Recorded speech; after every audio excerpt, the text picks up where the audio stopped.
Salve da igreja com a paz do Senhor, amém? Amém. Eu vou ler aqui o Deuteronômio 32, 4.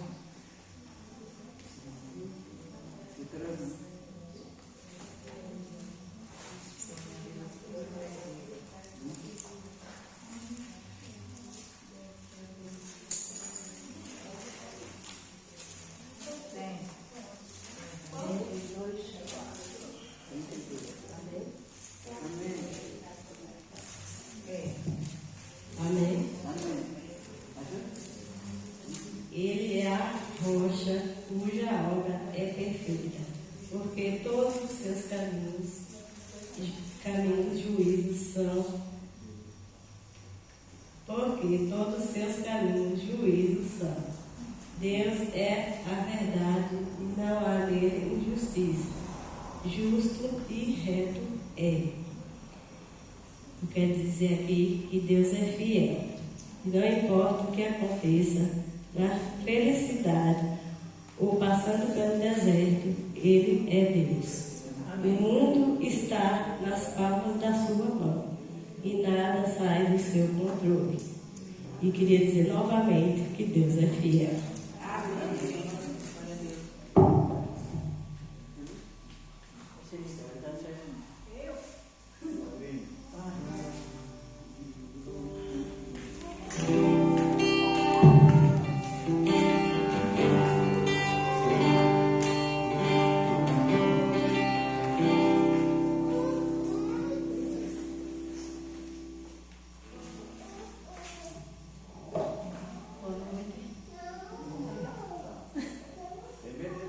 Boa noite, gente. Graça e paz. Eu vou fazer uma oração, né? E aí me convidou para fazer o tarde preparado, mas eu sabe todas as coisas, né? Em primeiro lugar, agradecer a Deus por estar aqui nesta noite, né? E agradecer por tudo, né? Por o dia que a gente tivemos hoje na presença do Senhor. E dizer assim que Deus ele é maravilhoso. Então vamos agradecer a Deus por tudo, né? Pela chuva, por tudo que Ele tem feito nas nossas vidas e pelo que Ele vai fazer. Então, esse dia, meu Pai, eu venho te agradecer por esse dia, meu Pai, por essa oportunidade de estar aqui, Senhor. E o Senhor venha, meu Pai, renovar, Jesus, endireitando os caminhos tortuosos, meu Pai.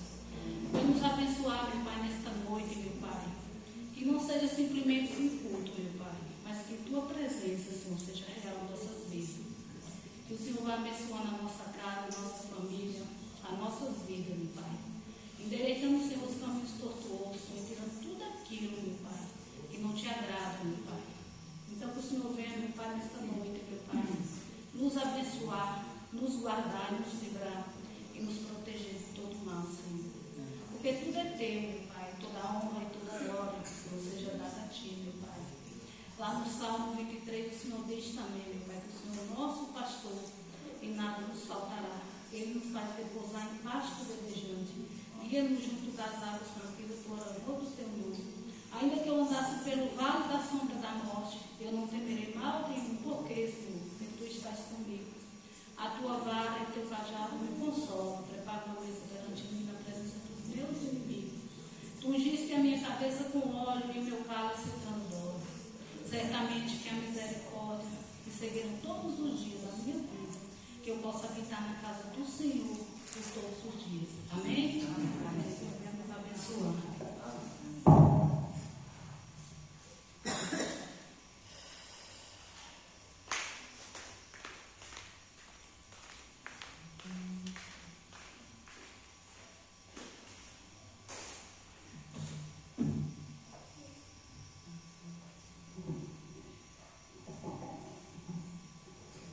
Boa noite, irmãos.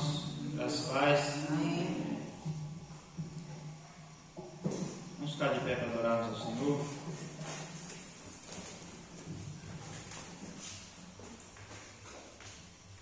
Estava vindo ali e vendo a beleza da nossa terra. Certa vez, quando eu trabalhava lá no posto, um homem de fora daqui passou por aqui, bem na época da seca, e estava tudo seco. E E a gente sabe o quanto a Caatinga nossa é feia quando está na seca, né? As estradas secas, as cercas tudo seco. E um calor daqueles, ele falou assim: como é que vocês sobrevivem em um lugar desse? E aí o colega de trabalho meu, que era diácono da igreja, falou assim: não, nós estamos adaptados, conseguimos sobreviver. E aí ele foi, seguiu viagem, quando ele voltou tinha chovido. Ele falou que sim, essa região aqui, o que foi que aconteceu com essa região? A chuva chegou. E eu pensando nisso, quando a gente olha para a sequidão espiritual, não dá para se adaptar a ela. A nossa terra, nós nos adaptamos à nossa terra. A sequidão espiritual, ela nos afasta de Deus, gradativamente, progressivamente, com uma caminhada em marcha ré. E muitas vezes nós nos encontramos assim, em sequidão, meio que clima de deserto espiritual, mas nós possamos nessa noite clamar ao Senhor para que Ele venha com as chuvas e avivamento sobre a igreja dele nesses últimos dias. Amém?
Salmo da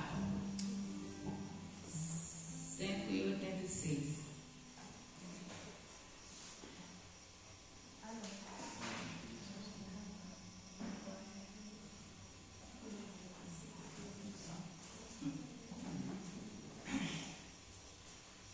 Amém? Pela fé que uma vez me foi dada, para seguir o Cordeiro de Deus, pela graça de Deus enviada, andarei com valor para os céus. Quero andar de valor em valor e seguir a Jesus, meu Senhor. Até que um dia receba do céu a coroa que me dará Deus. De Deus quero vestir a armadura pra lutar com coragem e valor, pois aqui a peleja é dura contra as hostes do vil tentador. Quero andar de valor em valor e seguir a Jesus, meu Senhor.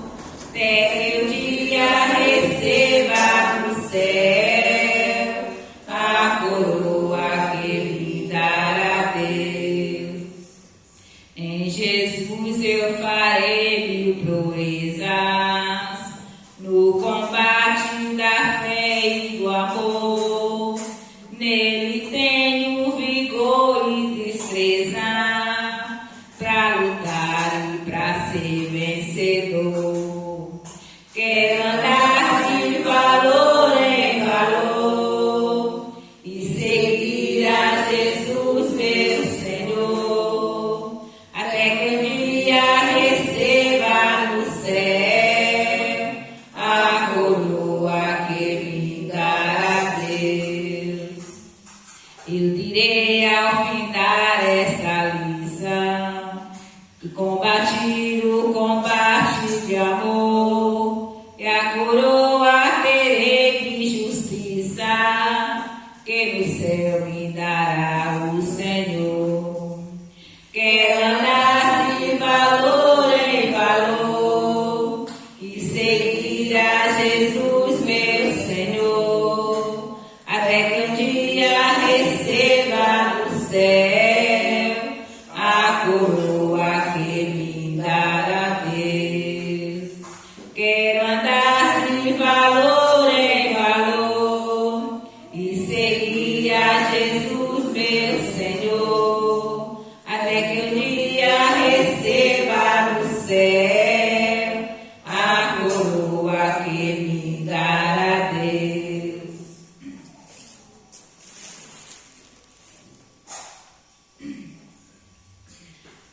Mais perto quero estar, meu Deus, de ti, ainda que seja dor que me una a ti. Sempre hei de suplicar, mais perto quero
disso, sua oferta, você pode trazer até o altar do Senhor.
Amém, irmão? Vamos abrir a palavra do Senhor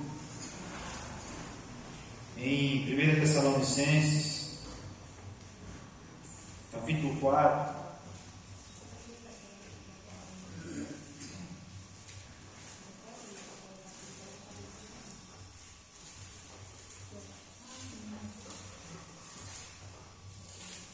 Primeira Tessalonicenses, capítulo 4, do 1 ao 12.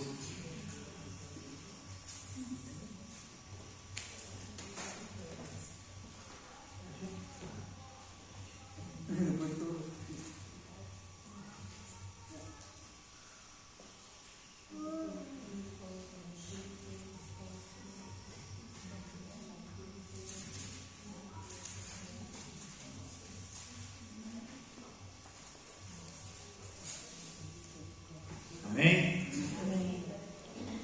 Diz assim a palavra do Senhor. Cantar uma musiquinha. Ó, vou dar uma dica para vocês rápido. Sempre que tiver uma dúvida, abre no índice, olha a página e aí procura o versículo. Difícil achar o livro, né? Esses livrozinhos pequenos, às vezes é difícil de achar. Amém? Diz assim a palavra do Senhor. Finalmente, irmãos, vos rogamos e exortamos no Senhor Jesus Cristo que, como aprendeste de nós e de que maneira deveis andar e agradar a Deus, assim como estáis fazendo, nisso mesmo abundeis cada vez mais. Pois vós sabeis que preceitos vos temos dado pelo Senhor Jesus. Porque esta é a vontade de Deus, a saber, a vossa santificação, que vos abstenhais da prostituição, que cada um de vós saiba possuir o seu vaso em santidade e honra, não na paixão da concupiscência, como os gentios que não conhecem a Deus. Ninguém iluda ou defraude nisso o seu irmão, porque o Senhor é vingador de todas estas coisas, como também antes vos dissemos e testificamos. Porque Deus não nos chamou para a imundícia, mas para a santificação. Portanto, quem rejeita isso, não rejeita a homem, mas sim a Deus, que vos dá o seu Espírito. Quanto, porém, ao amor fraternal, não necessitais de que se vos escreva, visto que vós mesmos sois instruídos por Deus a vos amardes uns aos outros, porque certamente já o fazeis para com todos os irmãos que estão por toda a Macedônia. Exortamo-vos, porém, irmãos, a quem ainda nisto abundeis cada vez mais, e procureis viver quietos, tratar dos vossos próprios negócios, e trabalhar com as vossas próprias mãos, como já vos mandamos, a fim de que andeis dignamente para com os que estão de fora, e não tenhais necessidade de coisa alguma. Amém? Vamos orar mais uma vez. Pai, te entregamos os nossos louvores, te entregamos, ó Deus, os nossos dízimos e ofertas, também em forma de gratidão, em forma de adoração a Ti.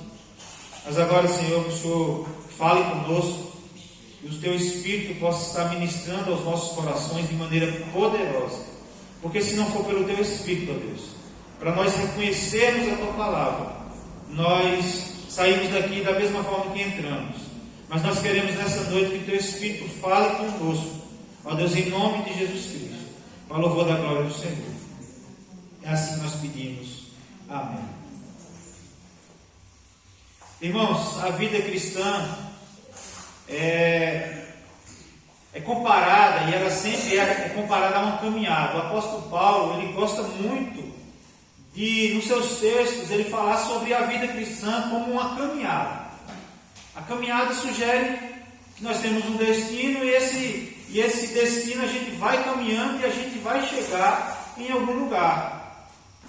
E o apóstolo Paulo fala diversas vezes no texto, em Efésios, ele cita muito, ele diz: andai do modo digno da vossa vocação. Em Efésios também 4,17 ele fala assim: andai não como os gentios andam.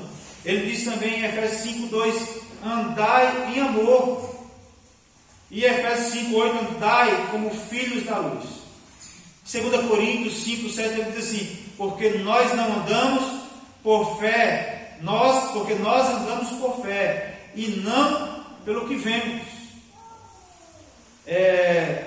Andarmos sugere progresso, e nós devemos fazer esse progresso na nossa vida cristã, porque no fim da caminhada nós estaremos com Deus. É simples assim. A caminhada não pode parar, é progressiva, é contínua, e no final estaremos com Deus. Essa é a nossa caminhada nessa terra. A Bíblia diz que Jesus voltará.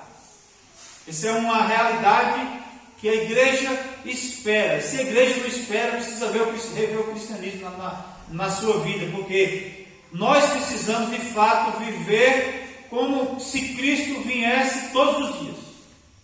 Porque como diz a palavra de Deus, enquanto Ele não vem, pode ser que muitos de nós iremos até Ele. Essa é a realidade da vida. E essa caminhada ela precisa ser progressiva, contínua. E a palavra do Senhor nos diz, irmãos, em Gênesis, capítulo 5, verso 24, diz assim: que Enoque andou com Deus, e já não era, porque Deus a tomou para si. Eu acho impressionante esse texto de Enoque, porque ele fala pouco sobre Enoque. Você não sabe muito da vida de Enoque. A única coisa que tem na Bíblia é que cita Enoque, é que Enoque, na sua geração, ele andou com Deus. E eu ficava pensando, eu falei, irmão, eu ficava pensando assim: gente, por que não tem um livro falando da vida de Enoque? Por que não tem um livro falando como era a postura dele, qual era o linguajar dele, como era a postura dele diante de Deus, para nós fazermos isso, para nós agradar a Deus, a tal ponto de ele tragou o Enoque para si, e não tem muitos detalhes da vida dele. E aí, irmãos, eu fiquei meditando nisso, e aí eu vi um postzinho na internet falando sobre isso. E é interessante, irmãos, que isso me iluminou minha mente, porque quando se fala de alguém que andou com Deus, não existe mais muita coisa para se falar. Não existe detalhe mais valioso do que esse. Essa é a realidade da vida de Enoque. Porque se a gente for falar da vida de alguém, a gente começa lá de baixo, né? Se a gente for falar de um milionário, como foi que ele ficou milionário? A gente começa a dizer. Se a gente for ver as biografias dele lá, a gente começa a dizer, começou assim, trabalhando duro, dia e noite, tantos anos sem pegar férias. É assim que a gente vê. E no final ficou milionário. Não adianta você falar assim, fulano é milionário. Tá, mas como ele ficou milionário? Mas quando nós olhamos para a vida de Enoque, Enoque andou com Deus. E aí o restante da história dele não interessa. Ele andou com Deus e Deus tragou para si. Isso deve ser algo que deve ser compreendido pelos crentes, porque, irmãos, o objetivo do servo de Deus, da serva de Deus é o quê? Andar com Deus. E eu gostaria de falar com os irmãos sobre isso, de que nós precisamos aprender acerca da palavra de Deus, e baseado nesse texto de Tessalonicenses, nós precisamos andar dignamente diante de Deus e dos homens. Amém? Porque como nós já aprendemos, quando me converti, a gente precisa entender o seguinte: eu já não sou mais quem eu era. Certo? Você não é mais quem você era antes de se converter. A partir do momento que Deus me converteu, que Deus me converteu, existe uma caminhada agora progressiva. Eu olho para trás e vejo, já não sou mais aquele homem, mas ainda tem muita coisa que eu preciso alcançar. E certamente chegarei no fim da minha vida dizendo, não sou mais quem eu era, mas ainda existem coisas que eu preciso alcançar. E essa caminhada, irmãos, que o apóstolo Paulo exorta a igreja de Tessalonicenses a progredir, a não retroceder, a não parar, porque é o que nós vemos, muita gente retrocedendo, muita gente desistindo da caminhada, ou muita gente parada, inerte. A gente trata dos problemas da igreja, a gente trata dos problemas de alguns irmãos, e eles permanecem nesses mesmos problemas, ou seja, eles são estagnados. Eles não cresceram, é como uma criança, como a palavra do Senhor nos diz, que uma criança, quando ela nasce, ela bebe o quê? Leite. Minha sobrinha agora está com 7 meses, está começando a experimentar as frutas. E aí toda semana, eles colocam, ou é todo dia, não sei, botam uma fruta diferente. E como ela é minha sobrinha, ela gostou do que comeu. Ela gosta, puxou de tio, gosta de comer. Então ela não refuga nada. E hoje, meu cunhado postou uma foto lá dizendo que ela experimentou uma pitaia e disse que gostou. Novidade, todas as outras frutas que ela experimentou antes, ela gostou também. Até maracujá, azedo e careta ela fez. Mas só que, irmãos, daqui a pouco ela estará comendo comida sólida. Hoje é papinha, amanhã é comida sólida. Todos nós passamos por esse processo. Amanda estava comendo papinha esses dias. Graças a Deus ela começou a comer comida sólida. Por quê? E assim é a caminhada cristã. A gente começa bebendo leitinho. Depois a gente passa para a papinha. E depois a gente começa a tratar sobre assuntos mais difíceis. E a gente começa a tratar dentro da nossa vida sobre esses assuntos difíceis. Que envolve a gente, envolve o nosso meio que nós vivemos. E nós precisamos, como igreja de Deus. E aí eu lembro sempre aos irmãos, igreja quem? Eu, igreja você. E como igreja do Senhor nós precisamos evoluir. O que é que o apóstolo Paulo ele traz aqui de lição para nós? Pelo menos 3 pontos. O primeiro ponto é que é andar em santidade. A Bíblia diz ser de santo porque eu sou santo. Sem santidade ninguém verá a Deus. Se tem uma condição para que a gente possa ver a Deus, é o quê? A santidade. Se tem uma coisa que nós como cristãos precisamos olhar para nós mesmos e falar assim, eu preciso andar em santidade. É isso aí, santidade. Progressão. A teologia chama de santificação progressiva. A gente vai mudando, a gente vai aprendendo mais de Deus. Quanto mais a gente aprende de Deus, quanto mais a gente caminha com Deus, quanto mais a gente se sujeita a Deus, porque tem isso também, a gente quer as bênçãos de Deus, a gente quer o socorro de Deus, a gente quer a provisão de Deus, mas a gente não quer se sujeitar a Deus, obedecer a Deus em tudo, e nem sempre obedecer a Deus é fácil, é satisfazer a nossa própria vontade. Obedecer a Deus requer uma série de dificuldades, lutar contra nós mesmos muitas vezes. Mas a gente precisa crer que a palavra de Deus é a nossa regra de fé e prática para as nossas vidas. Amém? A Bíblia diz que nós estamos no mundo, mas nós não somos. Estamos aqui de passagem. Não andamos segundo a nossa própria vontade, não andamos segundo nossos próprios conceitos, pelo menos é assim não devemos. Porque o que a gente tem visto muito é a igreja, muitos da igreja andando com seus próprios pensamentos. Ver alguém pregando uma verdade que está na palavra de Deus, mas eu não acho que deve ser assim. Não, eu também não tenho que achar nada, eu não queria. O conceito, assim, mas o conceito de pecado é relativo, porque para mim pode não ser pecado o que é para você. Ei, o conceito de pecado não é meu nem seu. O conceito de pecado é de Deus. É Deus que estabelece regras e normas, não para a santidade dele, mas para a nossa santidade. Porque a Bíblia diz o quê? Ser santo, porque eu sou santo. A gente precisa andar em santidade. E a palavra de Deus ela nos orienta a andar em santidade. Amém? E o apóstolo Paulo traz uma... Eu estou me esgalando aqui, deixa eu aumentar um pouquinho o som. Aí eu estou gritando. O apóstolo Paulo, ele está trazendo a igreja de Tessalônica. Porque é o seguinte, a gente está aqui para ajudar a igreja a resolver problemas. O apóstolo Paulo estava fazendo a mesma coisa. Trazendo a palavra de Deus, os ensinamentos da palavra de Deus, inspirado pelo Espírito Santo de Deus, para trazer correção aos erros da igreja. Até que no final ele faz um elogio. Contra o amor fraternal, eu não preciso falar nada para vocês, porque Deus já tem falado a vocês, vocês têm feito isso. Agora exorto a vocês a não pararem de amar, a continuarem amando cada vez mais. Mas ele exorta a igreja simplesmente porque o contexto em que a igreja estava vivendo era um contexto deplorável da sociedade. A gente pensa que esses problemas sociais que nós estamos enfrentando nos dias de hoje são atuais e não são. São problemas antigos. E o clima moral do Império Romano era absolutamente degradante. Esse conceito de homem e mulher, de casamento de homem e mulher, era muito relativo para eles. Enquanto aqueles soldados viris, fortes, tinham as relações ilícitas com as mulheres, da mesma forma eles tinham relações ilícitas com os homens. Eles não estavam muito nem aí, eles estavam lá para satisfazer os seus desejos da carne. Era assim, desde do imperador até o mais pobre da sociedade. Era cultural. E aí o Evangelho chega para romper essa barreira, convertendo pessoas e mudando vidas. E a igreja precisava aprender, porque muitos da igreja ainda estavam vivendo nessa mesma onda aí.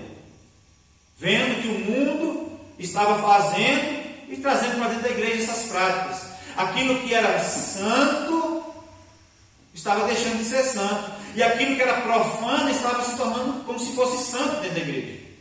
Estava se tornando uma prática comum. Irmãos, nós estamos vivendo dias assim nos dias de hoje. Em que a sociedade tem seus problemas, sempre teve, tem e sempre as terá. Só que, irmãos, a gente precisa entender uma coisa, como eu disse, nós não somos desse mundo. Enquanto a sociedade grega estava acostumada com a sexualidade misturada com as práticas religiosas, o que nós vemos hoje é muito disso também. Pessoas que vivem dentro da igreja, mas que lá fora suas práticas não são as mesmas, ou são as mesmas das do mundo. Pessoas que vêm para dentro da igreja, mas não têm as suas vidas transformadas, trazendo seus próprios conceitos, ou os conceitos dos outros. E nós, como igreja do Senhor, nós não podemos viver dessa forma. Se eu sou filho de Deus, se você é filho de Deus, nós não devemos viver dessa forma. Amém? Amém. Presta atenção, irmãos. Por um momento eu até gostei da ideia. Porque tem coisas que vêm nova para a gente que a gente não consegue absorver rapidamente. E a gente acaba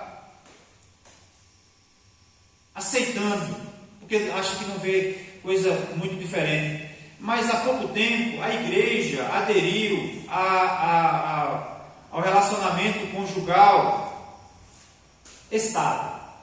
É assim, né, advogado? Que não precisa casar no cartório, mas se viver até mais de anos lá, está numa relação estável, então tem todos os direitos de um casamento. E eu não vejo problema, porque resolve um problema social nesse sentido. Resolve um problema social, que às vezes as pessoas não têm condição de fazer esse casamento. Beleza. Só que dentro da igreja é diferente. Nós tratamos o casamento não como uma união qualquer, comum. É algo sagrado. É uma aliança que deve ser inquebrável. Não é um casamento até um enjoar da cara do outro, porque tem dia que a gente enjoa, fica com raiva ali, a mulher acorda e a gente fica meio assim, saindo fora, e tem dia que a gente acorda também assim, e a mulher tem que sair fora, porque senão ela leva um coice. Mas só que a gente precisa aprender a conviver e a lidar com os nossos defeitos.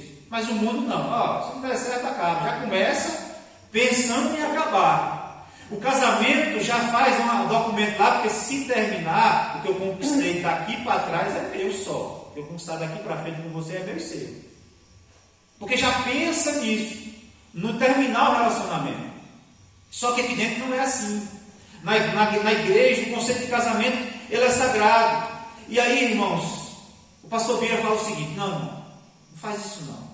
Você não tem direito de fazer uma festa de casamento, não. Assina os papéis e me chama para fazer um culto na sua casa. A gente come um cuscuz, com ovo, e a gente celebra e a gente adora a Deus, mas não torna o casamento como algo comum e normal. Esse é um exemplo. Por que eu estou falando isso, irmãos? Porque aqui o apóstolo Paulo está tratando problemas da igreja que estavam inseridos na sociedade. Os problemas que a igreja vive hoje nada mais é do que um reflexo do que a sociedade está vivendo. Pessoas que estão lá vêm feridas com pensamentos, com conceitos totalmente deturpados acerca da palavra de Deus, e quando chega aqui tem que ter um pensamento transformado. Isso é conversão. E aí às vezes nós enfrentamos os problemas e muitas vezes a gente quer ignorar esses problemas, e a gente precisa tratar isso. Porque embora tenha alguns aqui que não sejam casados, mas possivelmente casarão, e outros que já são viúvos, e outros que não casarão, que não querem mais casar, mas outros que são casados e precisam ficar atentos, porque embora eu observando a igreja, muitos de nós não estamos vivendo isso. Vocês estão casados, pardal. Embora eu vejo que de muitos casos aqui a gente não está vivendo isso, mas a gente precisa estar atento, porque a palavra de Deus também não é só de correção, é de alerta. Porque os dias são maus, os dias são difíceis, e a gente precisa ficar atento a isso, segundo a palavra de Deus, não aquilo que eu penso, não o meu conceito, mas segundo a palavra de Deus. E se a igreja quiser andar segundo a palavra de Deus, a gente vai aprender um pouco mais, porque assim, irmãos, é uma estatística que nós trabalhamos com pelo menos os maiores problemas da igreja é por questão de origem conjugal, de origem sexual e de questão financeira. São esses 3 problemas mais recorrentes de dentro da igreja. E de fato, para nós também tem sido essa realidade, porque quando a gente vai resolver um problema no conselho com relação a isso, muitas das vezes, a maioria das vezes, está atrelado a um desses 3 pontos. É um casal que está ali há 20 anos casado e está querendo se separar. É uma disciplina por uma jovem que teve relacionamento sexual antes do casamento, que a sociedade diz que é normal, é comum, mas aí eu lembro, a igreja não é normal, não é comum. A gente respeita o mundo, mas dentro da igreja essa discussão não existe, porque a palavra de Deus já condena isso. Relação sexual antes do casamento não é da vontade de Deus, e a palavra de Deus nos ensina isso. E Paulo deu 4 razões por que devemos viver uma vida santa diante do altar do Senhor. Precisamos viver em santidade. Nós precisamos viver em santidade, primeira coisa, para agradar a Deus. Irmãos, e para agradar a Deus é preciso não agradar a mim mesmo. Muitas pessoas elas vivem para agradar a si mesmas. Mas o cristão ele não pode viver apenas para agradar a si mesmo. A palavra de Deus diz em Romanos 15:1 que o apóstolo Paulo diz, ele diz que o cristão não pode viver para agradar apenas a si mesmo. Porque em determinado momento, irmão, nós vamos fazer algo que desagrada a Deus, fazendo a nossa própria vontade. Mesmo que aquilo nos agrade de maneira exponencial, vai desagradar a Deus. E a Bíblia diz que o apóstolo Paulo ele já dizia, já não sou mais eu quem vive, é Cristo quem vive em mim. Eu não estou aqui para fazer a minha vontade, mas a vontade daquele que me enviou, já dizia Jesus Cristo. E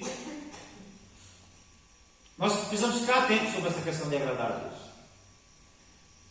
O apóstolo Paulo diz em Gálatas, se eu fosse agradar a homens, eu não seria um cristão.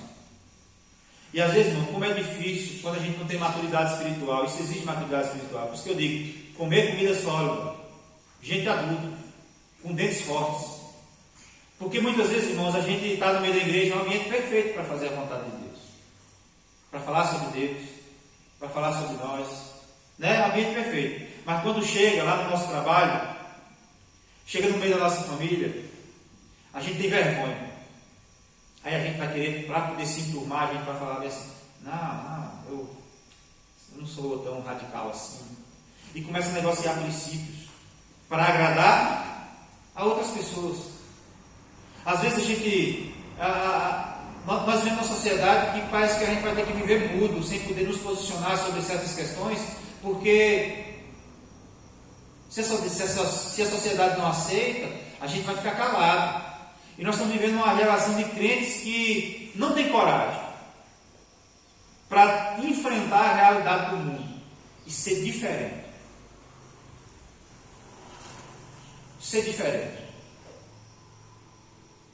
Eu vi até um meme desse dia que um menino que cantava, não sei nem se aquilo foi verdade, foi realmente, mas o povo cria polêmica em cima dessas coisas. Mas o fato é que ele ia participar de um concurso de música e o jurado falou assim: eu não sei por que você não canta música mundana, porque é tão comum e tem tantas músicas com tantas letras bonitas. E aí no próximo episódio ele vem com o quê? Ele vem com a palavra de quê? Uma música, chamada, o quê? Fidelidade. O mundo se incomodou, é porque a gente está sendo fiel. Mas muitas vezes a gente quer viver no mundo de maneira que o mundo não se incomode com a nossa presença. E nós precisamos fazer diferença, porque se nós estivermos aqui, como o apóstolo Paulo disse, se eu estiver aqui para agradar a homens,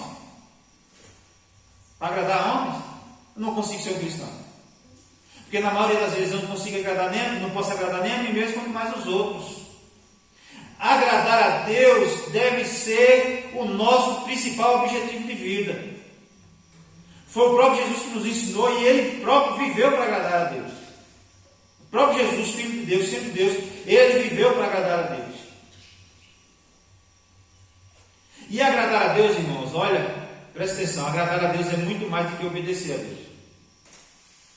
Porque se a gente for olhar o exemplo de Jonas obedeceu a Deus, mas ele não estava no propósito de Deus. Ele foi lá, pregou a palavra, Deus abençoou a palavra, mas não abençoou Jonas, porque Jonas estava fazendo aquilo a pulso. E aí, irmãos, a gente pega e fala assim: eu estou obedecendo a Deus. Mas a gente precisa entender: agradar a Deus vai muito além disso. É fazer com alegria, é fazer com propósito. É Edmundo entender que ele não está gravando para se aparecer na igreja, mas com um propósito de ser útil no reino de Deus e também de abençoar vidas. Que quem sabe alguém possa ouvir essa mensagem ou a palavra de alguém, de algum outro pastor que vier aqui e serem abençoados de alguma forma. Nós precisamos agradar a Deus. Ixi, eu não vou fazer isso aqui não, porque Deus pode pesar a mão sobre mim. E aí eu estou querendo um carro novo aí, se eu não agradar a Deus, Deus não vai me dar, Deus vai pesar a mão, ou uma bicicleta nova, ou seja lá o que for, algo que me interessa, eu não vou agradar a Deus. Quando a gente cresce, irmão, mas a gente está pronto. Quando era época de prova, e aí eu ia fazer as provas, nessa semana eu ficava um menino obediente. Eu vou obedecer aqui, que é para Deus me abençoar, que é para eu passar na prova. Então eu obedecia a mãe, não dava trabalho. Eu penso na semana, estudava direitinho, tal. E eu fazia tudo certinho. Não ia para a rua e ficar com brincadeira besta com os meninos. E eu ficava sério. Aí depois que eu passava nas provas, eu voltava a vida normal. É assim muitas vezes a vida do crente. Ele vive para obedecer a Deus por obrigação e não por prazer. E a gente precisa agradar a Deus em todas as coisas. Amém?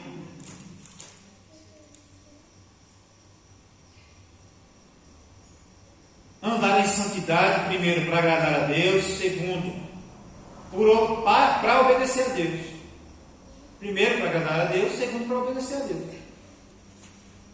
Quando Paulo esteve com a igreja de Tessalônica, ele deu um mandamento de Deus concernente à pureza moral. Obediência a Deus. Irmãos, às vezes, nós estamos vivendo nos dias de hoje que a gente passa a fazer nossas vontades carnais para atender os nossos conceitos ou agradar pessoas que estão ao nosso redor. A gente decide não obedecer a Deus. E aí, irmãos, obediência requer, às vezes, até sacrifício, porque muitos na palavra de Deus, por obediência, perderam as suas vidas. Por obediência a Deus. Daniel esteve na cova dos leões, a ponto de ser estraçalhado por leões, por obedecer única e exclusivamente a Deus. Obedecer a Deus quando tudo está bem, mas nós precisamos obedecer a Deus em todo o tempo. Amém? Nós precisamos andar em santidade para também glorificar a Deus.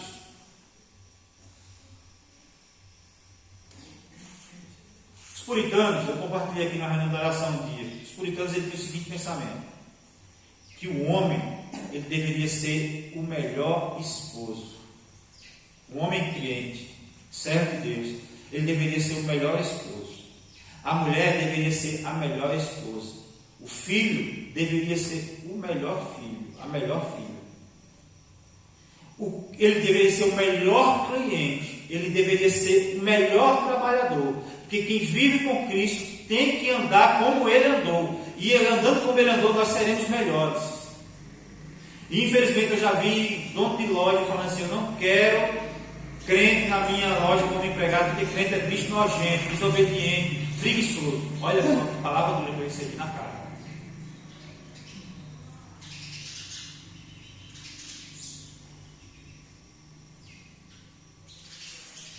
E muitas vezes a gente cresce com esse conceito. E a Bíblia diz, nos ensina de fato isso, que nós devemos ser os melhores, para que o nome de Deus seja o quê? Glorificado. Deixa eu falar uma coisa. Se alguém lhe xingar por conta da sua malcriação, você está desonrando o nome do Senhor. Mas se alguém lhe xingar de alguma forma, porque você está fazendo a vontade do Senhor e não a sua e nem a dele, você está glorificando a Deus também. O apóstolo Paulo por várias vezes saiu xingado, chicoteado por causa do nome do Senhor, e o nome de Deus era o quê? Glorificado. Nós conhecemos ao Senhor e somos desafiados a glorificar a Deus em todo lugar. Amém? E precisamos da santidade, ser santo para escapar do julgamento de Deus.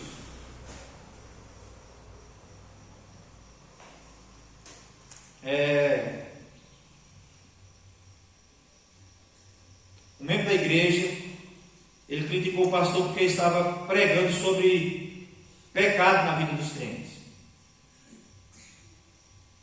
E o membro dizia que o pecado na vida dos crentes era diferente do pecado dos do mundo. E o pastor respondeu: de fato, o pecado do crente é pior do que o pecado do mundo. Porque se o mundo peca é pela ignorância, por não conhecer a palavra de Deus. E muitas vezes quando nós pecamos é por não conhecer a palavra de Deus, mas muitas vezes pecamos sabendo que estamos pecando. E aí ele diz: é pior. Porque uma coisa é a gente nunca ter estudado e escrever um nome errado, outra coisa é a gente ter estudado aquele nome e aí continuar fazendo aquele nome errado. Quando o rei Davi cometeu adultério, ele tentou esconder o pecado.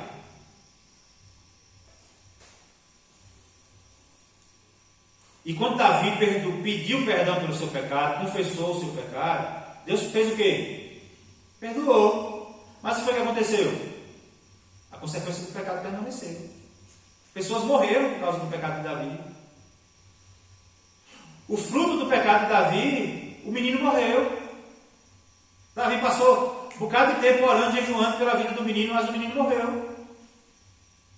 O marido da mulher em quem Davi se adulterou, ele levou para frente da batalha para morrer. E a Bíblia diz que a espada não apartou da casa de Davi, fruto da consequência do pecado. Nos presídios está cheio de pessoas convertidas, mas que continuam pagando o seu preço pelo pecado. E deve ser pago. E é por isso que nós precisamos buscar a santidade, irmãos, porque é o seguinte: de fato, não seremos condenados pelos nossos pecados, porque a Bíblia diz que Cristo morreu por todos os nossos pecados, até mesmo aquele que vamos pecar. Mas quando a Bíblia nos ensina isso, não é que a gente tem que pecar o tempo todo, não. Como diz em Romanos 4:5, onde abundou o pecado, superabundou a graça. Aí o apóstolo Paulo no capítulo 5 vai falar assim: e o que faremos então? Permaneceremos no pecado para que a graça seja abundante? E ele mesmo responde: de maneira nenhuma. Como permaneceremos no pecado se morremos para ele? Então a gente tem que viver a vida de santidade, porque é a característica de um salvo de Deus, é a busca pela santidade. O prazer do homem é viver no pecado, mas o prazer do servo de Deus é lutar contra o pecado, é vencer o pecado, resistir o diabo e ele fugirá de vós. O apóstolo Paulo diz que resistia até a carne, ele era tentado. Todos nós somos tentados todos os dias, mas nós precisamos resistir ao pecado, amém? Para escapar do julgamento final. A eleição, que nós cremos na eleição do crente, Deus o elegeu, predestinou desde a fundação do mundo. A Bíblia diz que o livro está escrito desde a fundação do mundo sobre nossas vidas. Mas eleição não é permissão para pecar, mas um encorajamento para a santificação, para a santidade. Amém? Pois Deus não nos chamou para a impureza, mas para a santificação, como diz o versículo 7. Para a santificação. Portanto, que a gente possa buscar a santificação todo o tempo, para que o nome de Deus seja glorificado. Amém? Em segundo lugar, andar de maneira digna. Andar em harmonia. Verso 9 e 10 diz assim: quando, porém, ao amor fraternal, não necessitais de que se vos escreva, visto que vós mesmos sois instruídos por Deus a vos amar uns aos outros. Porque certamente já o fazeis para com todos os irmãos que estão por toda a Macedônia. Exortamos-vos, porém, irmãos, a quem ainda nisto, de que ainda nisto abundeis cada vez mais.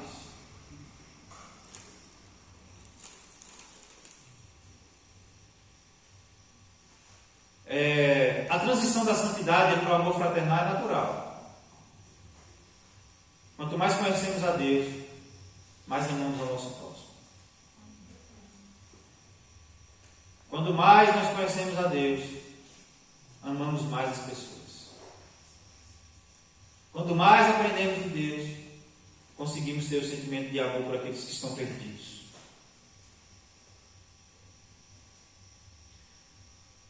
Assim como Deus é santo, Deus também é amor. Portanto, devemos viver em amor.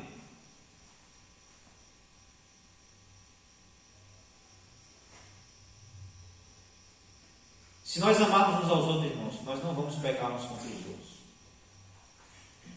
Nós não vamos desagradar uns aos outros. O próprio Deus, Pai, Ele nos ensinou a amar aos outros pelo exemplo. Quem é que dá a vida do seu filho por amor?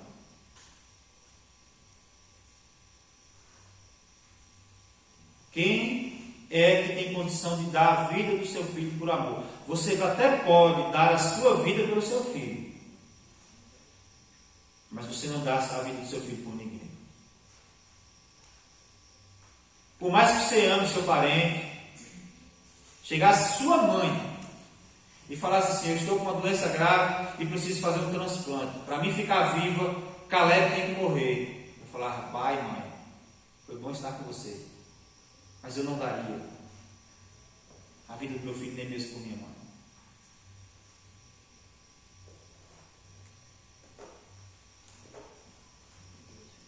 Mas Deus fez isso por nós. Agora, como é que a gente reconhece que Deus fez isso por nós e nós não conseguimos reconhecer esse amor, refletir esse amor nas nossas vidas pelo próximo? Sabe por quê? É porque muitas vezes nós não nos amamos também. Porque o mandamento é o quê? Amai uns aos outros como? Como a si mesmo. Para eu amar os outros, eu preciso também me amar. Amar a Deus acima de todas as coisas e amar ao próximo como a mim mesmo. Quanto mais eu conheço a Deus, eu amo a Deus e eu me amo e amo ao próximo. E amar, irmãos, Qual é o seu melhor amigo? Pensa aí, o seu melhor amigo. Eu tenho um amigo. Vejo pouco ele, moro na minha rua, mas vejo pouco ele. Eu trabalho e aí ficam os horários ficam confusos e a gente quase não se vê. Eu conversei com ele esses dias. Mas sabe qual é o amigo? É aquele que confronta. Aquele que alerta do medo, do pecado. Você está errado. Porque a gente tem esse conceito de amor. Amor. Eu amo os irmãos, o povo do mundo está indo para o inferno. Que amor. Amo eles. Mas o amor também é justiça. O mesmo que nos ama, a Bíblia diz que virá como um juiz. E ninguém escapará desse juiz. Tem gente escapando dos juízes aí afora. Mas desse juiz ninguém escapa.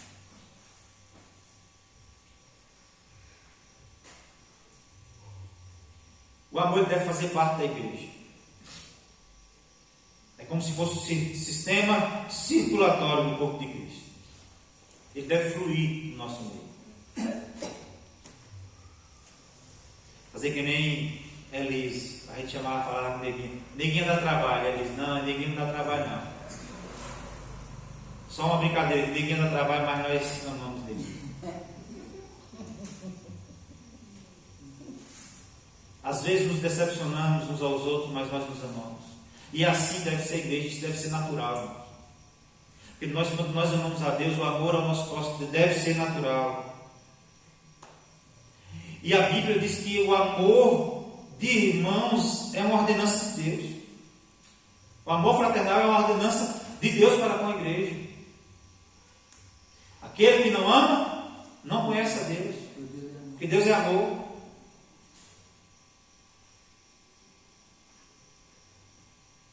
Amém? E outra coisa, o amor fraternal ele pode crescer sempre.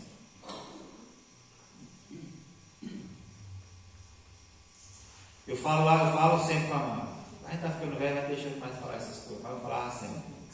Que amo mais que ontem e menos que amanhã. Porque o amor ele pode ser sempre presente nas vidas uns dos outros. A gente precisa suportar uns aos outros, orar uns pelos outros, servir uns aos outros, alegrar uns com os outros, até mesmo se preocupar uns com os outros quando os outros não estão em apuros. Amém? Isso deve fazer parte da vida do crente. E em terceiro e último lugar, irmãos, sabe de hoje? É, né? É. Da semana passada, eu acho que eu me trouxe.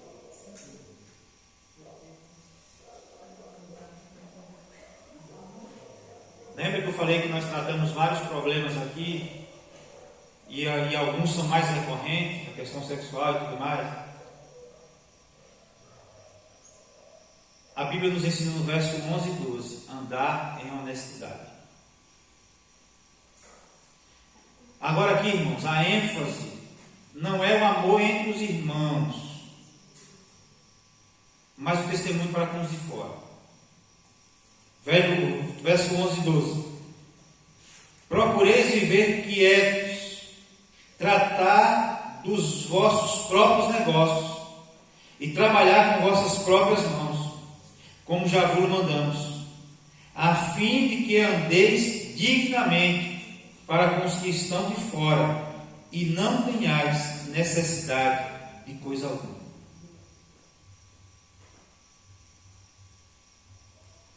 O cristão ele não tem apenas o compromisso de amar os irmãos, mas também dar um bom testemunho aos de fora da igreja. Os cristãos eles precisam ter uma vida financeira controlada para não dar mau testemunho aos de fora. Deus está falando aqui de negócios. E aqui, irmãos, vida controlada não é vida cheia de dinheiro. Tem nada a ver. Vida controlada aqui é saber o dia de comer picanha e o dia de comer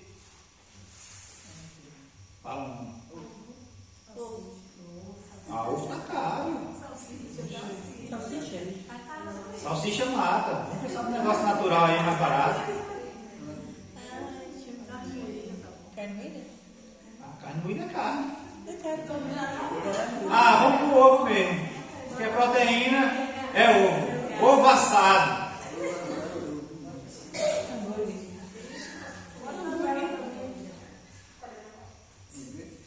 Cuscuz com ovo e amanhã ovo com cuscuz.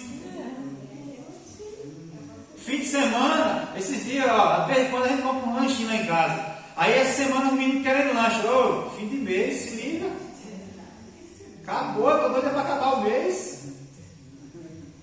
Vida financeira controlada. É saber em que momento da nossa vida nós estamos. Eu vim conversando com a irmã Santa. Irmã Edmunda arrumou emprego e a minha preocupação sempre foi essa. Com o Eugênio eu falei a mesma coisa. Foi, primeiro honra a Deus. Primeiro aprenda a viver. Eu falei com um colega meu do trabalho. Menino novo, trabalhando, ganhando um salário razoável para a época. E sem ter um pinto para dar água. E aí vinha comprando em loja, comprava mesmo de roupa. Tinha sapato que ele nunca nem tinha usado ainda. Falei, velho, não seja... Deixa. Eu falava com ele assim, moço, tu precisa de mais de ter 600 reais para quê? Me diz aí, tu precisa comprar o que é que tu precisa fazer durante um mês com mais de 600 reais? Para tu ter mais de 600 reais. Tu for comer lanche todo dia, 600 reais naquela época dava para comer, hoje está mais caro um pouco, mas naquela época dava. Aí, ele ficou quieto. Quando pensei nele, ele falou, Michel, eu comprei a aposta. Mas tu comprou com o quê? Ele falou, chegou, eu vim teu conselho. Eu peguei meu salário, só gastava um pouquinho. Aí ele gostou de economizar e viu que a continha estava rendendo. Ele deixou de gastar 600, gastava menos ainda, para poder juntar esse dinheiro para comprar essa aposta. Com pouco tempo ele já estava com a casa dele pronta, na cerâmica, ganhando o que a maioria das pessoas estava ganhando. Simplesmente porque ele teve uma vida financeira controlada. Irmãos, cartão de crédito é um perigo. Crédito lá fora é um perigo. Eu recebi meu primeiro cartão de crédito, eu já era casado, e aí os caras me ofereceram uma anuidade de graça. Eu falei, por que não? Aí eu fiquei com esse cartão de crédito uns 3 meses, eu não tinha dinheiro para comprar nada. Listo de barreira, você falou, vou fazer o que com esse cartão aqui? Hoje vai fazer a feira. Sim, por quê? Vou pagar por quê? Eu só tenho esse dinheiro dessa feira que vou pagar. Passei 3 meses caçando uma coisa para poder pagar com o cartão. E eu falei, como é que eu vou? Se eu comprar um cartão, eu vou ficar devendo no mês que vem, como eu vou pagar com o quê? Tempos difíceis, irmão. Saber que eu assim, não posso gastar mais no cartão. E eu falo isso porque esse também é um dos problemas. Uma vez a irmã, ela não tomou a ceia. Eu acho que eu falei isso para os irmãos. Uma irmã uma vez não tomou a ceia. Eu falei, o que foi que aconteceu, irmão? Você não tomou a ceia? Não, é porque eu fiz um negócio aí com meu dinheiro e aí eu estou devendo ao banco agora. E o salário cai e o banco come todinho. E aí eu entro no limite de novo para poder comer, senão eu não como. Como é que eu faço para dar o dízimo? Ela estava se sentindo culpada porque eu não estava dando dízimo. Ninguém estava obrigando ela a fazer nada disso, mas ela estava se sentindo culpada. Como é que eu faço? Eu falei, não tem o que fazer. Reduz o seu gasto, todo mês reduz 100 conto. E aí, em vez de no mês que vem, em vez de o banco engolir 1.000, ele só vai engolir 900, já sobra 100 na conta. Aí você só tira 800, com mais 100, 900, economizou mais 100, até o buraco tapar. Quando zerar, pronto, você saiu do buraco. Agora isso leva tempo, né, de um dia para o outro.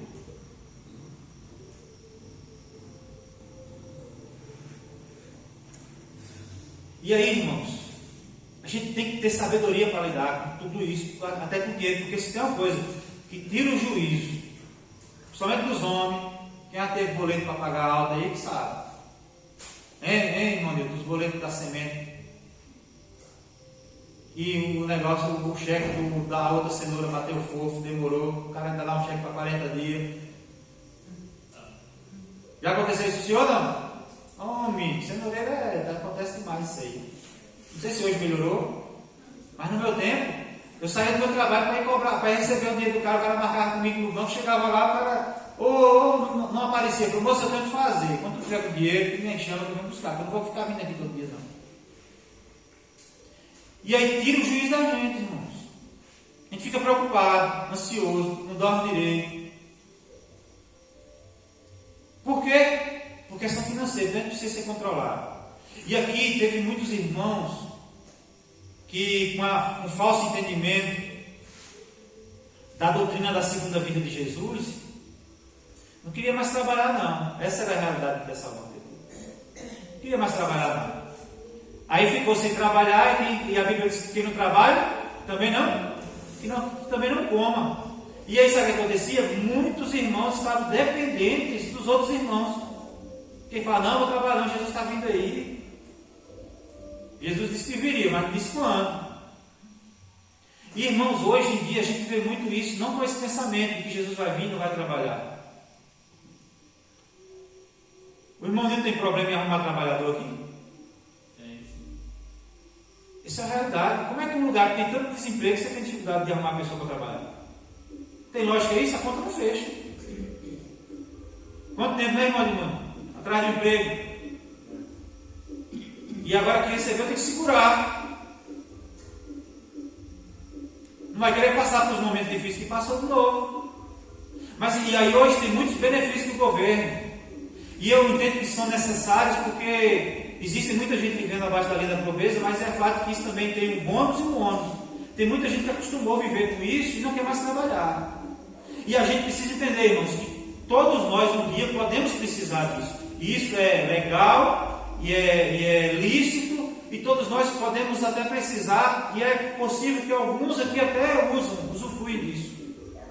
Mas, irmãos, a gente precisa entender o seguinte: se a gente usufrui hoje, ou se a gente pode um dia chegar a necessitar, significa que alguma coisa está dando errado nas nossas vidas. A gente não pode perder a dignidade, não. O trabalho dignifica. Eu conheço uma pessoa que estava perdido no mundo. Ele começou a montar seu próprio negócio, e ele endireitou seus caminhos, vamos dizer assim.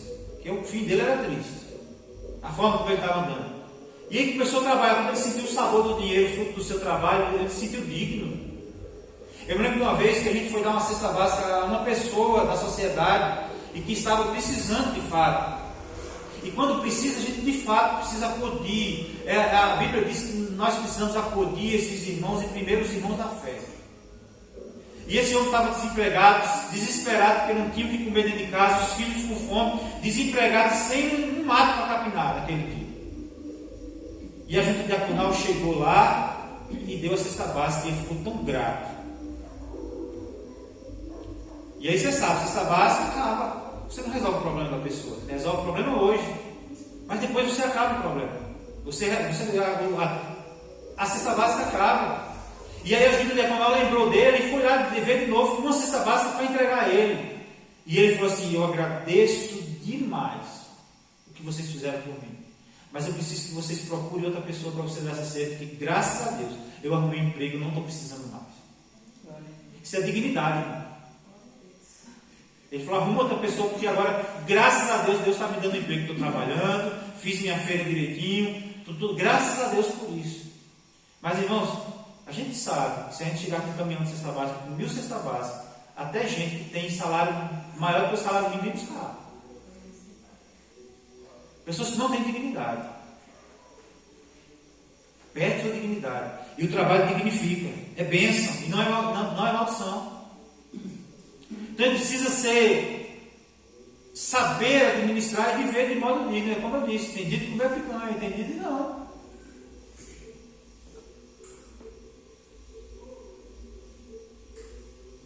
Tem dias, tem épocas. Eu lembro que na pandemia começou e o povo falou daqueles caminhoneiros fechando, parando de fazer entrega, falou: vai faltar comida, se puder, vamos nos mercados comprar. A Amanda falou: bora comprar no mercado. E nós sentamos e a nossa discussão era o seguinte: nós não sabemos o que vai acontecer, quanto tempo isso vai durar. O objetivo hoje é o quê? Comer. Pagar água, luz e comer. Esquece roupa, esquece qualquer outra coisa fútil. Comer. comi muito, engordei um bocado. Mas era comer, se manter, comprava fubá, que enche barriga. Que na hora, irmão, não adianta querer comer um pedacinho de carne para não encher, para não ficar muito estufado. Nessa hora a melhor coisa é estar com a barriga cheia, nem que não nutre muito, mas estar com a barriga cheia. A gente precisa aprender a lidar com o consumismo. Consumismo é comprar aquilo que eu não preciso, com o dinheiro que eu não tenho.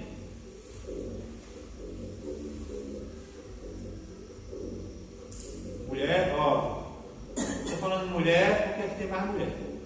O irmão Nildo só compra quando a mulher vem, não é na irmã.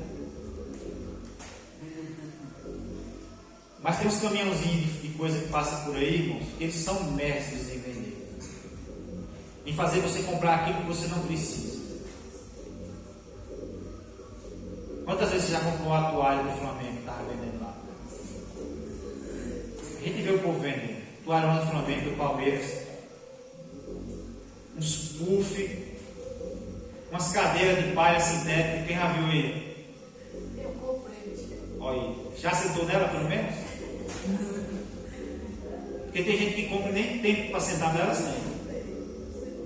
E fiado, quando vê, fala assim, é 20 reais por mês. Não quero 20 reais por mês. Aí chega no dia, ou passa depois que eu não tenho dinheiro não. Irmão, isso é muito comum. Isso é muito comum. Eu cheguei, às vezes tem um estudo que diz assim: se você pegar todas as riquezas do mundo, todas elas, todo o dinheiro do mundo, e dividir em partes iguais para todos os habitantes da Terra, as pessoas vão viver tudo igual, né? Em pouco tempo depois, vai ter gente pobre de novo, quebrada, e gente enriquecendo de novo. Porque tem gente que sabe ganhar dinheiro e tem gente que sabe gastar dinheiro. Sabe qual é a melhor coisa que o rico aprende quando ele fica rico? É que ele aprende que o relógio mais caro dá a mesma hora que o relógio mais barato. Aí ele fala, ele perde a graça. Ele fala assim, não vou comprar o caro não, vou comprar o barato, é a mesma coisa. Porque ele só deseja coisas grandes quando ele não tem. Quando ele tem, ele fala, vou pegar esse reloginho aqui mais barato mesmo. E aí eu fico olhando, tem gente que tem um dom de ganhar dinheiro. Tem gente que sabe ganhar dinheiro. Minha filha sabe ganhar dinheiro. Eu acho que ela vai ser empreendedora. Não estou nem preocupado com que profissão ela vai ter, porque eu acho que ela vai ser empreendedora. Ela não gosta de me pedir dinheiro, ela gosta de ter dinheiro, ela gosta de ganhar o dinheiro dela, com 9 anos. Ela já fez geladinho, já me sai ruim, aí eu compro. Pago ela. Agora ela está com a moda de vender pulseira. Ela faz, você fala que ela é cheia de pulseirinha, mas ela vende pulseirinha. E ela chega nas escolas, ela faz os kitzinhos, R$8. Ah, eu vou vender por R$8, tá bom. E sabe por que ela sabe ganhar dinheiro? Não é só porque ela faz a pulseira, não, é porque ela sabe vender também. Porque tem muita gente quebrada aí, porque vende fiado e não recebe. O importante é vender. Eu vendo caro, mas eu não recebo, mas também eu vendo caro. É assim que tem muita gente que fala. E aí teve um dia que eu achei uma coisa inusitada nela. E isso eu vou deixando, vou controlando e vou deixando para ir aprendendo. Você aprende com exemplo. Eu chamo, sento, converso com ela, Caleb do mesmo jeito. Aí ela foi e comprou um brigadeiro que a colega, que também sabe ganhar dinheiro, estava vendendo na escola. E ela estava sem dinheiro nesse dia. Mas ela tinha dinheiro em casa, ela sabia. Não foi confiada em mim não, ela tinha dinheiro e sabia. Aí foi e comprou o brigadeiro fiado, para pagar no outro dia. Eu falei, tu tem dinheiro para pagar? Eu tenho. Ah, sério, você estava comprando em mim, que vai falar que isso é errado. Como é que a pessoa compra sem ter dinheiro? Não, eu tenho lá em casa, amanhã eu levo. Aí na mesma hora ela freou assim, poxa, minha colega queria comprar uma pulseira de minha mão fiado. Na mesma hora que ela estava contando o caso que ela tinha comprado um brigadeiro fiado, ela estava dizendo que a colega dele queria comprar uma pulseira fiado. Eu falei, tu não vendeu não? Eu não, eu falei com ela que só vende com dinheiro. Aí ela falou bem assim, eu falei, mas pai, tu não comprou o brigadeiro fiado para tu pagar do dia, por que tu não vendeu teu colega para pagar do dia? Não, mas ela, é porque a minha colega vende, filha, não quero falar o nome aqui. É porque a minha colega, ela vende fiado, mas eu não vendo. Falei, glória a Deus, ela sabe ganhar dinheiro. Mas que ela enrique e dê boa vida ao Pai.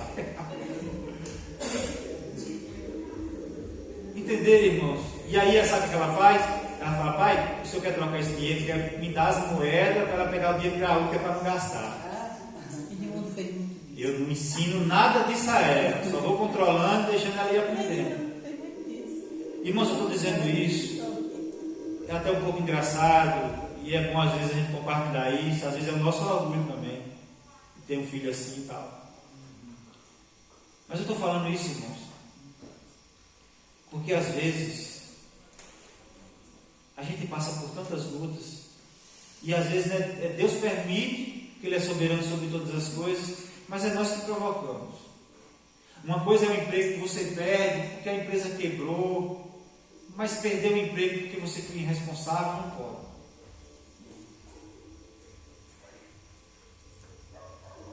Passar por uma dificuldade que você não tem controle é uma coisa, mas passar por uma dificuldade porque você não teve controle de saber a hora certa de fazer as coisas, de gastar, de investir ou de gastar o dinheiro no tempo certo, pode te levar para um caminho que vai trazer preocupação. E maioria das vezes o que é que a gente faz? A gente bota a culpa em Deus, questiona Deus por que está acontecendo com a gente, mas fruto das nossas decisões, que atrapalham a minha vida, atrapalham a tua vida, tira a nossa paz. E a Bíblia diz que nós devemos aí, porque é o seguinte, irmãos, ninguém vai querer vir frequentar essa igreja aqui pela condição teológica da igreja, pela condição doutrinária da igreja. Quem for vir, vem sem saber de nada disso. Ela vem por causa de homens e mulheres melhores que tem dentro dessa igreja. Então, se eu e você, e é uma das coisas que mais fala lá fora, é o testemunho, é como você lidar no comércio.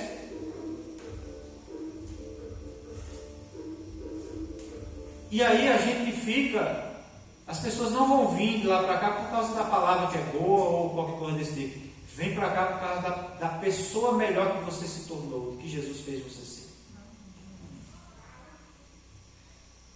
Não é porque é bem estudada, não, é porque Jesus Cristo transformou a minha e a tua vida. Se isso não está acontecendo lá fora, irmãos, Deus ainda precisa fazer a obra em sua vida. Deus precisa fazer a obra em sua vida. Porque se isso não estiver acontecendo, eu estou falando na área financeira, mas na área, em todas as áreas. Se isso não estiver acontecendo lá fora, você precisa rever sua vida com Deus. Você precisa mudar de vida. Você precisa se converter. Porque as pessoas que estão lá fora, elas estão olhando para nós e querem ver pessoas melhores. Se eu estou numa vida desgramada lá fora, aí eu olho para a pessoa daqui de dentro que vive uma vida desgramada também, eu estou aqui já, fico aqui mesmo. Mas se ele vê pessoas melhores, vizinhos melhores, amigos melhores, parentes melhores, que Cristo tem transformado, eles virão. Amém? Precisamos, irmãos, viver de modo digno de Deus. Homens melhores, mulheres melhores, mães, pais, filhos, clientes melhores para o louvor da glória de Deus. Amém? Vamos orar? Eu quero tirar com meu sobrinho, que está sofrendo dor no joelho, e aí está lá. Tá bem. Essa noite eu fui chegar em casa, já era quase 2 horas da manhã. O Caleb me teve uma crise de asma lá, e aí eu tive que levar para o hospital. Os médicos já estão meu amigo lá, já conheci o meu médico, já estou acostumado com ele.